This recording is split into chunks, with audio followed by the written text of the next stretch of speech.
gente, vamos lá, sexto ano, vamos falar sobre nossos assuntos desta semana, tá? Antes que a gente fale sobre biografia e faça uma revisão sobre os tipos de substantivo, porque esse assunto a gente já viu. No livro de vocês só tá aparecendo agora, mas no início do ano mesmo, tô gripada, eu fiz uma atividade, dei todo esse assunto pra vocês.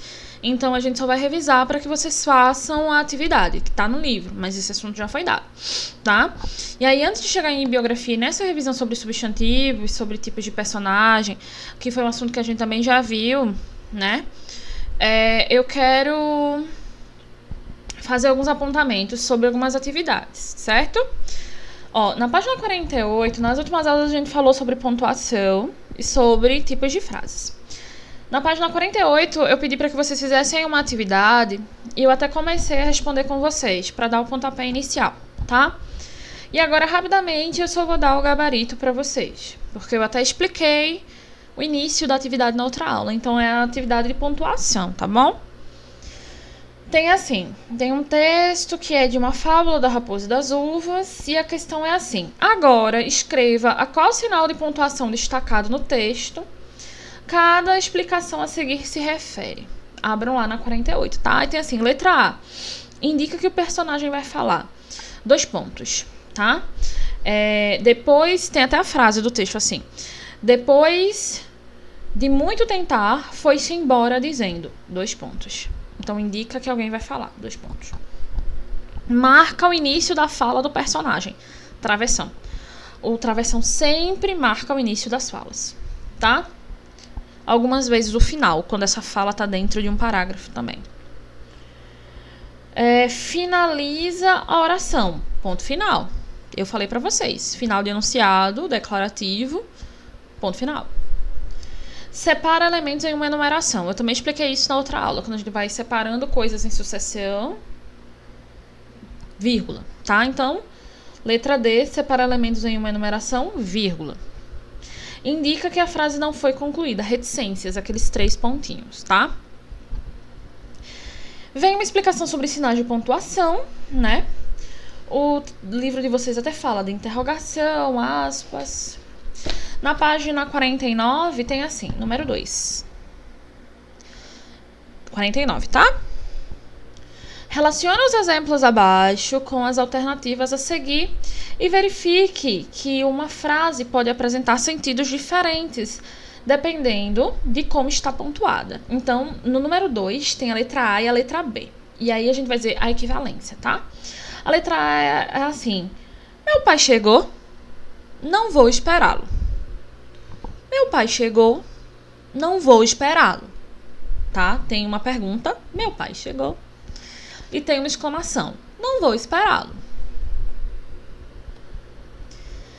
E a letra B tem assim, meu pai chegou, não vou esperá-lo. Ó, a segunda é assim, meu pai chegou, não vou esperá-lo. Então, o que a gente percebe? Que na primeira, meu pai chegou, não vou esperá-lo. Na primeira, essa pessoa pergunta se o pai chegou e diz que não vai esperar o pai. E na segunda, na letra B, diz assim, meu pai chegou? Não, vou esperá-lo. Então, na segunda, essa pessoa vai esperar o pai. E na primeira, não vai esperar o pai. Então, o primeiro quadrinho diz assim, indica que a pessoa vai esperar o pai, que ainda não havia chegado.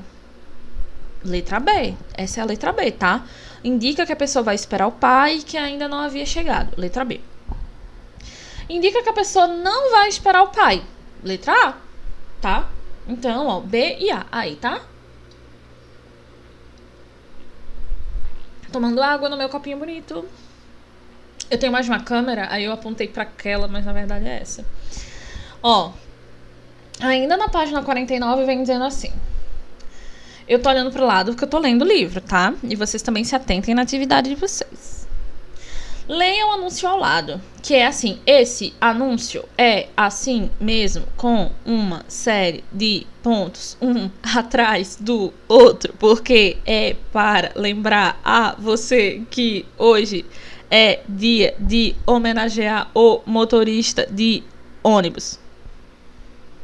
Vocês entenderam por que é cheio de ponto? É uma brincadeira. É lógico que a gramática tá errada, né? A gramática tá toda errada, tem um monte de ponto onde não deveria estar. Mas é uma homenagem ao motorista de ônibus. E o que o motorista de ônibus faz além de dirigir? Ele para no ponto. Essa foi a brincadeira do anúncio, tá? O motorista de ônibus, além de dirigir o ônibus, ele para no ponto que a pessoa pede. Por isso que o anúncio é cheio de pontos, cheio de paradas, porque é isso que o motorista faz. Esse é o sentido desse anúncio. E aí, por causa desse sentido, né, quem fez a propaganda se permitiu errar, não é isso? Leia o anúncio abaixo, já lemos. Que pontuação foi empregada de forma expressiva nesse anúncio? O ponto final, né? Só tem ponto final aí, excessivamente, inclusive. Que efeito de sentido dessa pontuação causou ao texto? Ou seja, essa pontuação fez que a gente lesse o como, cheio de interrupções, cheio de pausas, né? Então, ó, na letra B, que efeito o emprego dessa pontuação causou ao texto? Que o texto ficasse com muitas pausas, muitas interrupções. O texto fosse interrompido várias vezes. Eu espero que vocês tenham conseguido entender isso. O anúncio, letra C. O anúncio foi produzido para comemorar o Dia do Motorista de ônibus. Explique a relação entre essa comemoração e a pontuação empregada. Então, como eu disse para vocês, os pontos finais eles foram usados para simbolizar as paradas que o ônibus faz quando o motorista está dirigindo. Esse foi o sentido. Essa foi a relação entre os pontos finais e a profissão de motorista, tá? Os pontos finais foram usados para simbolizar as paradas que o motorista faz quando está dirigindo o ônibus, certo? Eu não coloquei as respostas aqui, mas vocês podem pausar o vídeo, escrever, voltar, tá? Estou falando devagarzinho, tá certo? Para que vocês possam anotar. Tomara que vocês tenham entendido assim. Gostaria muito de estar em sala perguntando a todos vocês falando todos vocês ao mesmo tempo, como vocês sempre fazem, né? Mas, infelizmente, não dá, né, gente? Então, vamos estudar de casa. O uso constante da pontuação no anúncio dificultou a compreensão do texto? Comente. E aí, vocês, essa resposta é pessoal. Vocês acham que esses vários pontos no anúncio, na mensagem, dificultou a sua compreensão? Bom, a minha não dificultou. Mas a de vocês, dificultou? Você vai dizer sim ou não e por quê. Se sim, dificultou, você vai dizer por quê. Porque você teve que parar várias vezes, não entendeu a mensagem? Não, por quê? Aí você vai dizer por quê também não você conseguiu captar, né? Olha só, na página 49 tem uma atividade também que eu pedi para vocês fazerem, né? Que é sobre frase, né? Oração. Ó, leia a anedota a seguir e responda as questões. O que é uma anedota? É uma piada, tá? O detetive pergunta: alguma pista? Nada. Nem um fio de cabelo? Nenhum. Ótimo. Vão lá e prendam o careca, tá?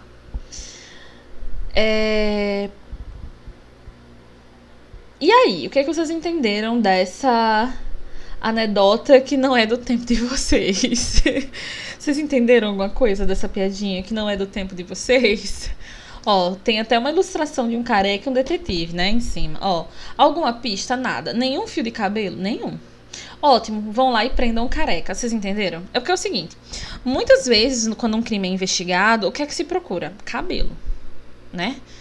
E aí, nessa investigação, não se achou cabelo nenhum. Aí, esse detetive aqui, super inteligente, pensou: se não tem cabelo nenhum, é porque o criminoso é um careca. Bom, foi isso que ele pensou, né? Esse detetive, ele não é muito inteligente, né? Porque o fato de não ter nenhum cabelo no local do crime não quer dizer que a pessoa seja careca. Quer dizer que talvez a pessoa tenha cabelo, mas o cabelo não tenha caído. Ou a pessoa tenha limpado a cena do crime. Ou a pessoa tenha usado uma touca, né? Mas vamos lá. A letra A daqui do 1 é uma atividade oral, tem um balãozinho, né? Como o humor é criado nessa anedota? Eu já expliquei a vocês, né? Com a burrice do investigador. Converse sobre isso com professores colegas. Então, o humor dessa anedota, dessa piadinha aqui, é com base na falta de inteligência. Burrice não, né? Feio chamar de burro. Até ofende o animal equino, né? O humor dessa anedota é montado, é estabelecido a partir da falta de inteligência do detetive, que achou que por não ter nenhum cabelo na cena do crime, o criminoso seria um careca. Agora, compare as frases a seguir. Ótimo! Ótimo! Ótimo! Ótimo! A mudança de pontuação na frase B alterou o sentido do que está sendo expresso? Explique. Alterou, gente, porque o ótimo é um ótimo com exclamação, né? De satisfação, né? De alegria, vamos dizer assim, né? Enquanto o ótimo com interrogação é um ótimo de... É mesmo ótimo? É um ótimo de dúvida, né? Então, assim, a letra B e a letra A tem sentido diferente, sim, tá? Tem um cabelo na minha cara. Tem um sentido, sim, diferente, tá? O ótimo com interrogação é um ótimo de dúvida. Será que é ótimo mesmo? Enquanto o ótimo com exclamação, o do item A, é um ótimo de legal, que bom, né? Comemoração, admiração, tá? Então coloquem aí a mudança. Sim, muda o sentido, e a mudança é justamente essa. Enquanto um expressa certeza e satisfação, o outro expressa dúvida. Letra C. Na última frase da anedota, há ponto de exclamação. Por quê? Quer dizer, não é uma pergunta, gente. Eu li errado. Olha só como a pontuação muda as coisas, né? Letra C, vou ler de novo com a pontuação correta, porque até eu agora buguei. Na última frase da anedota, há ponto de exclamação. Ponto final. É uma afirmação, tá? Ao ponto. Estamos vendo aqui. Por que tem uma exclamação? Né? Qual é a última frase? Ótimo, vão lá e prendam o careca. Por que tem esse ponto de exclamação aqui? O que ele indica? Ele indica satisfação, aprovação, né? O detetive pensou assim, solucionamos o problema. Foi isso que o detetive achou, né? Então é por isso que tem uma exclamação. Porque possivelmente o detetive ficou feliz por ter solucionado o problema. Sabemos que ele não solucionou, tá? É isso, essa é a resposta da letra C, ok? Ok. Número 2. Com base no contexto da anedota, a fala em que o personagem diz ótimo possui sentido completo, isto é, comunica uma ideia? Sim, comunica. Explique. Que ideia ele comunica, né? Quando ele diz assim, ótimo, tem uma ideia aí, né?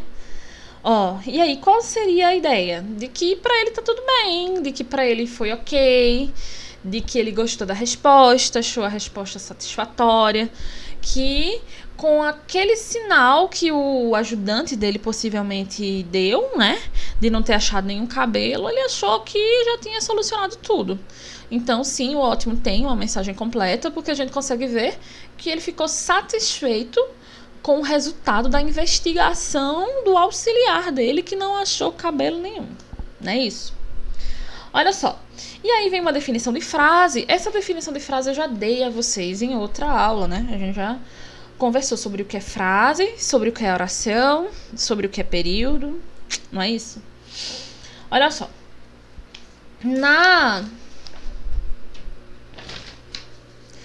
No número 3, na página 51, vem dizendo assim, estamos nas nossas últimas questões aqui pra gente começar o nosso assunto, tá bom? Então vão acompanhando essa correção que eu tô fazendo com vocês. Eu não coloquei o scan aqui na tela, mas vocês estão acompanhando pelo material, tá? Na tirinha a seguir, Falcote, um super-herói que luta contra os caloteiros e corruptos, eita, isso é bom, viu?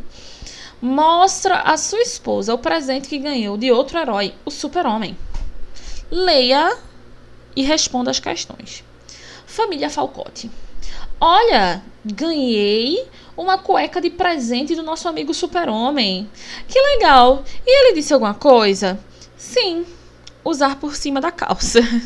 Ó, por que ele disse isso? Porque o Super-Homem faz isso, né? O Super-Homem, ele usa cueca por cima da calça. Até hoje a gente não sabe, é um mistério, né? Por quê? É estranho, né? E feio também. Ó, porque, letra A, porque o Super-Homem pede a Falcote que use a cueca por cima da calça. Porque é desse jeito que normalmente, gente, os super-heróis usam, tá? Não, o Super-Homem não é o único que usa a cueca por cima da calça. Algumas versões do Batman também tem o Batman com cueca por cima da calça, tá? Tinha um desenho também, que não é do tempo de vocês, com certeza não. Se chama Doug Funny. E no Doug Funny, tinha um super-herói, que eu acho que era o Sr. Codorna. Ele também usava cueca por cima do short, tá?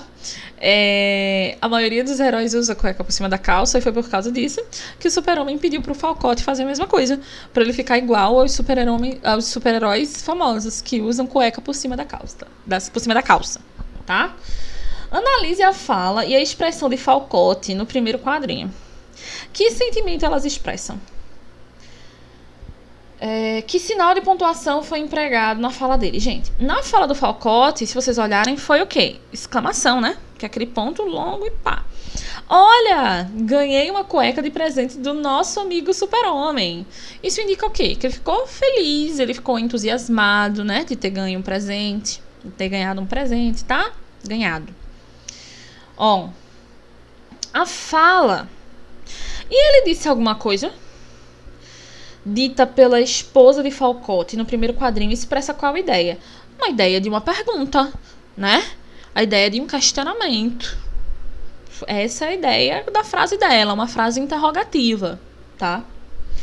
Assinale letra D. Assinale a afirmativa que indica a função com que foram empregadas as aspas na fala de Falcote no segundo quadrinho.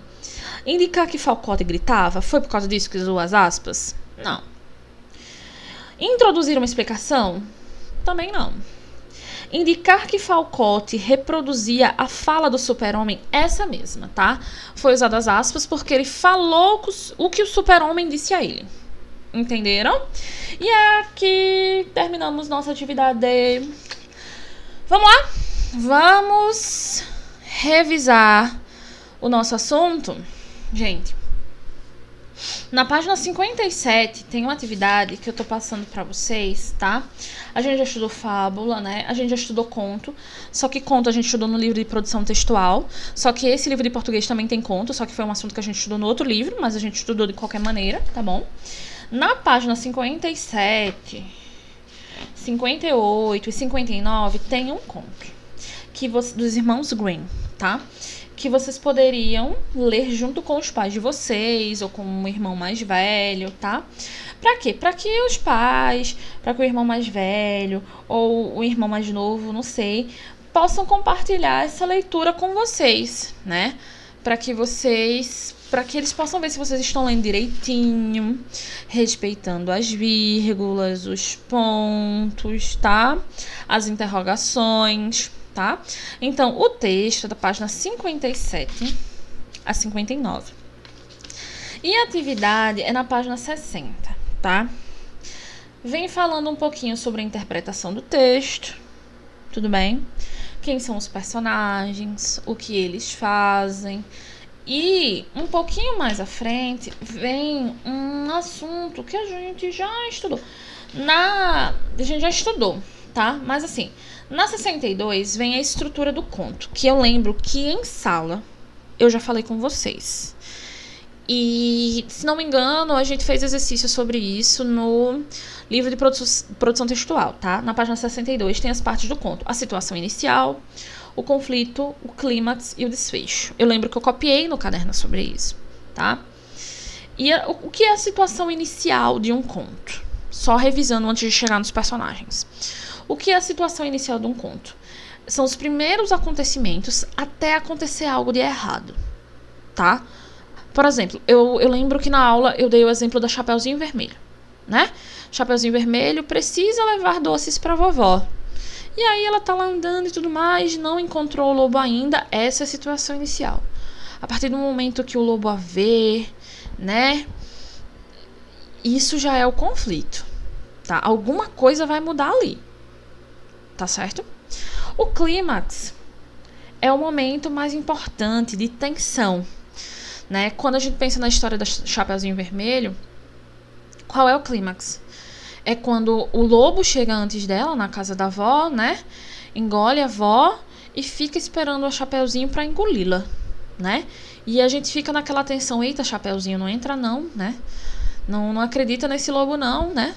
Não é sua avó, é o lobo, né? Fica aquela tensão.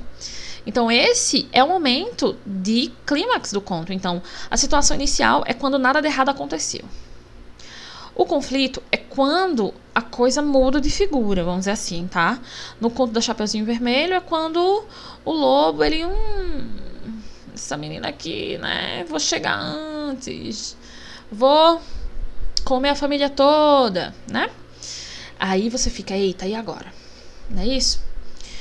O clímax é quando tem esse momento de tensão. No conto do Chapeuzinho Vermelho, esse momento em que a gente fica tenso, torcendo para Chapeuzinho não dar bola pro lobo, torcendo para Chapeuzinho perceber que é o lobo, que não é a avó.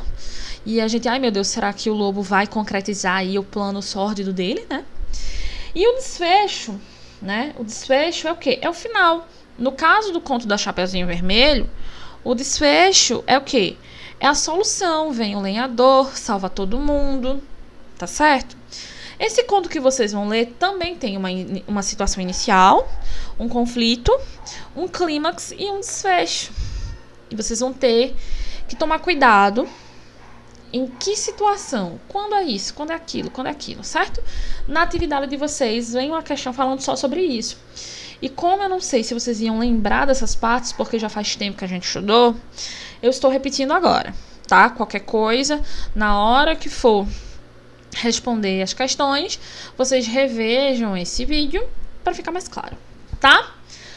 Ó, mas nós temos aqui na página 64 uma atividade que é com os tipos de personagens, que a gente também estudou e a gente tá só revisando aqui. Então, os personagens principais, eles são divididos em protagonista e antagonista.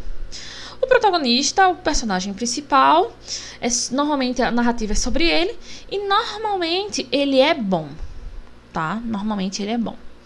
O antagonista é outro personagem principal que se opõe ao protagonista. Normalmente ele é o vilão, certo? Os personagens secundários são aqueles que participam da história, mas eles não são essenciais para a história. Então, assim, se eles não existissem, talvez, né, não fizesse tanta falta. Não é como o protagonista, que se não tiver o protagonista, não tem história. Ok? Tudo bem? Ele tem uma participação menor na história, como o próprio livro de vocês diz, tá? E aí vai ter a atividade justamente com base nesse conto, para vocês falarem quem é o protagonista, quem é o antagonista, quem são os secundários, certo? Facílimo. E a gente já estudou esses assuntos. Essas atividades a mais são só revisativas, tá? Para vocês fixarem melhor o assunto para na hora de estudar, né? Para prova. Não é isso?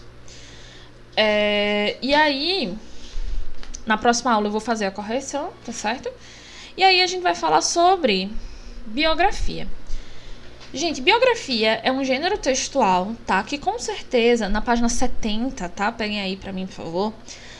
Com certeza vocês já viram, tá? A biografia é um tipo de texto feito sobre a vida de alguém, baseado em fatos, né, da vida daquele indivíduo, tá? Com certeza vocês já assistiram a algum filme que era uma biografia, né? Por exemplo, aquele filme A Rede Social. É uma biografia, né? Não da vida toda, mas de grande parte da vida do indivíduo. Do Mark Zuckerberg, que fez o Facebook, né? Existem outros filmes também e livros que são biografias, né? Normalmente a Rede Globo faz umas séries, né, com biografias. Teve série do Juscelino Kubitschek, que foi um político brasileiro. Teve série do Cazuza, se não me engano, que foi um cantor brasileiro, né? Uma biografia do cantor, né? Teve série sobre o Tim Maia, que foi um cantor brasileiro também, tá? Então, existem séries, existem filmes biográficos, existem livros biográficos, textos biográficos, tá? Mas lembrem-se que biografia e autobiografia são diferentes. Eu coloquei aqui a diferença para vocês. Tudo bem? Mas olha só, eu coloquei aqui uma definição para vocês, tá? Essa definição não tá no livro, vocês podem copiar no caderno, tá? A biografia é um tipo de texto que narra a história da vida de alguém. A palavra biografia é composta pelos termos de origem grega bio, vida, e grafia, escrita. Ou seja, biografia seria a escrita da vida.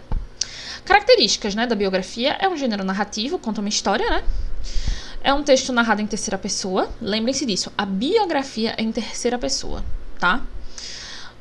É contada em ordem cronológica dos fatos, né? Início, meio e fim, não mistura nada. A ordem. Conjunto de informações sobre a vida de alguém, né? Relato de fatos marcantes da vida de alguém. Uso de marcadores temporais, né? Sempre vai ter. No início da vida de fulano foi assim, né? Depois foi assim, mais tarde aconteceu isso. Predomínio dos verbos no pretérito, no passado, né? Porque a maioria dos fatos já aconteceram. E aí no livro de vocês vem um trecho da biografia do Santos Dumont, que é um grande inventor brasileiro, né? Aqui no Brasil a gente considera ele como o pai da aviação. Vale lembrar que sobre a aviação, né, existe uma grande polêmica, né? Porque existem dois irmãos, eu esqueci o nome deles. Eu vou olhar aqui no celular, tá? Existem dois irmãos americanos que eles reivindicam, né, essa... Eu vou olhar aqui, tá, gente? Que reivindicam essa paternidade, né? Irmãos Wright. Os irmãos Wright, eles reivindicam... Eles já morreram, né? Mas assim, os descendentes. Eles reivindicam a invenção do avião, tá? Mas assim, eles também fizeram, mais ou menos no mesmo período, um avião, né? Um protótipo de avião. Só que esse avião, ele não necessariamente levantou voo e ficou voando, né? Ele, com o impulso, ele foi lançado ao ar, mas ele caiu. Então, não é um voo exitoso, né? Mas lá nos Estados Unidos, se você chega nos Estados Unidos e diz assim, quem inventou o avião foi Santos Dumont, as pessoas vão achar assim, como assim? Você está mentindo. Mas a gente considera o Santos Dumont o Brasil e a França, tá? Normalmente na Europa, eles consideram, na maior parte dos países, o Santos Dumont como pai da aviação, como o primeiro voo, inclusive na Europa, porque o Santos Dumont ele fez esse voo, não foi no Brasil, foi na Europa, tá? O Santos Dumont como, de fato, o primeiro que conseguiu fazer um avião que voasse, tá? Mas os irmãos Wright, eles conseguiram fazer esse avião antes mesmo. Só que o problema é que esse avião não necessariamente voou, né? Ele planou enquanto ele tinha impulso, né? Diferentemente do avião do Santos Dumont, que realmente voou, o 14 bis, né?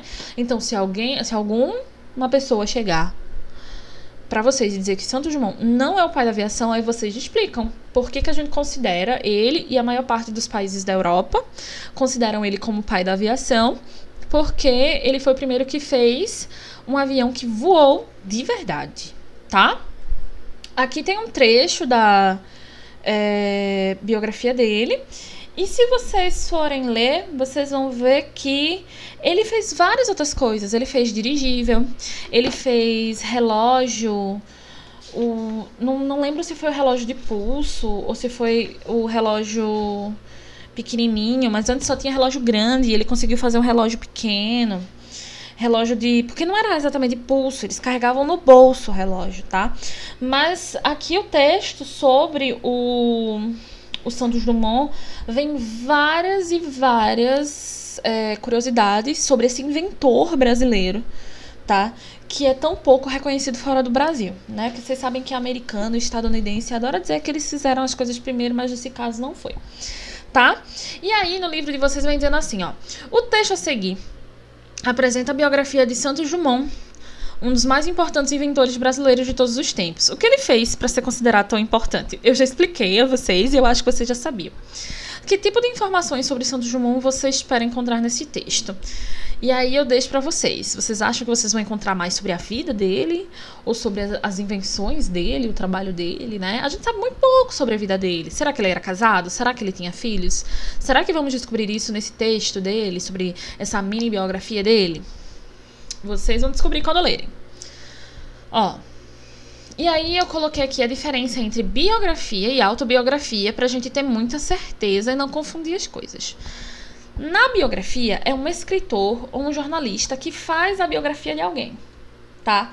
Normalmente é um jornalista que pesquisa a vida dessa personalidade, faz entrevistas com a pessoa, faz entrevistas com parentes, com amigos, para fazer a biografia daquela pessoa. Por exemplo, talvez saia aí um livro de biografia do Roberto Carlos. E aí o jornalista que está fazendo, ele já pesquisou assim durante anos. Pesquisou as músicas, pesquisou os shows, as fotos, os festivais, as pessoas próximas, o que elas acham do Roberto Carlos, entrevistou o próprio Roberto Carlos para poder fazer essa biografia. Mas quando a biografia é sempre alguém que faz sobre outra pessoa. E é sempre em terceira pessoa, é sempre um narrador observador. A gente já estudou isso.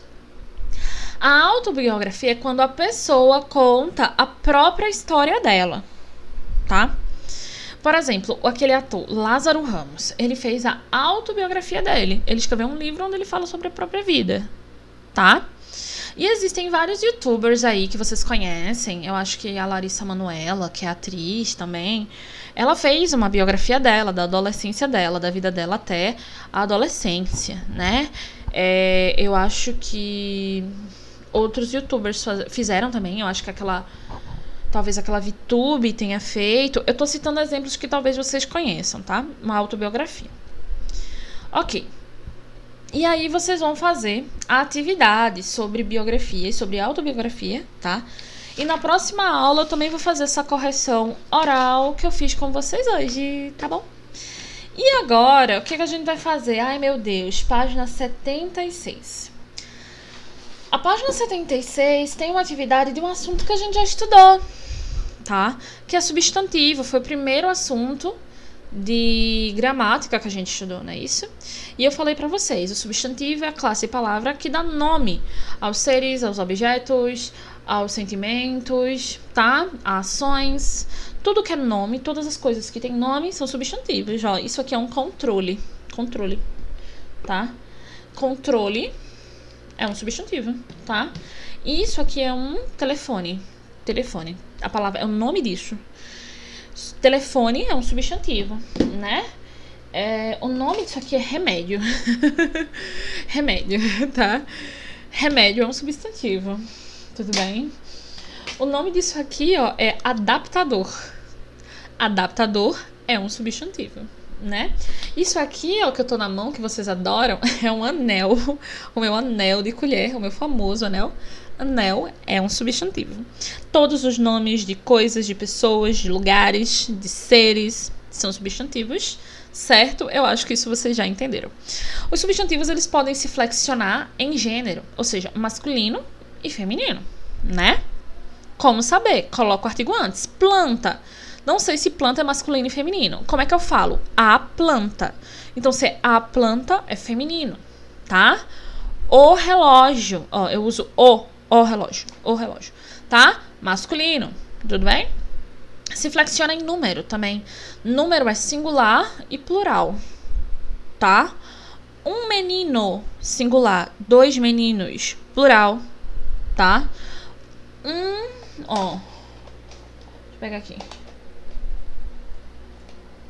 Nossa, uma caneta, né? Duas canetas. Uma caneta singular, duas canetas plural, tá? Eu tava procurando só pra dar um exemplo. E também o substantivo também se flexiona em grau, tá? Aumentativo e diminutivo, não é isso? Canetinha, canetona, lapisinho, lapizão, tá? Eu queria ter duas coisas de tamanhos diferentes agora, mas eu não tenho, tá? Mas vocês já entenderam, aumentativo e diminutivo, tudo bem? Os tipos de substantivos podem ser o quê? Comum ou próprio, simples ou composto, concreto ou abstrato, primitivo ou derivado e coletivo. Vocês têm as explicações no caderno que eu coloquei e eu lembro, tá? Mas vamos dar exemplos. Ó, substantivo comum ou próprio. Comum: menino, menina, cabelo, gato, cachorro. Comum. Próprio: João, Maria, João Pessoa, Paraíba, Cruz das Armas, o nome do bairro, né? Fiat, nome de marca. Substantivo simples é aquele que só tem uma palavra. Pão, uma palavra só.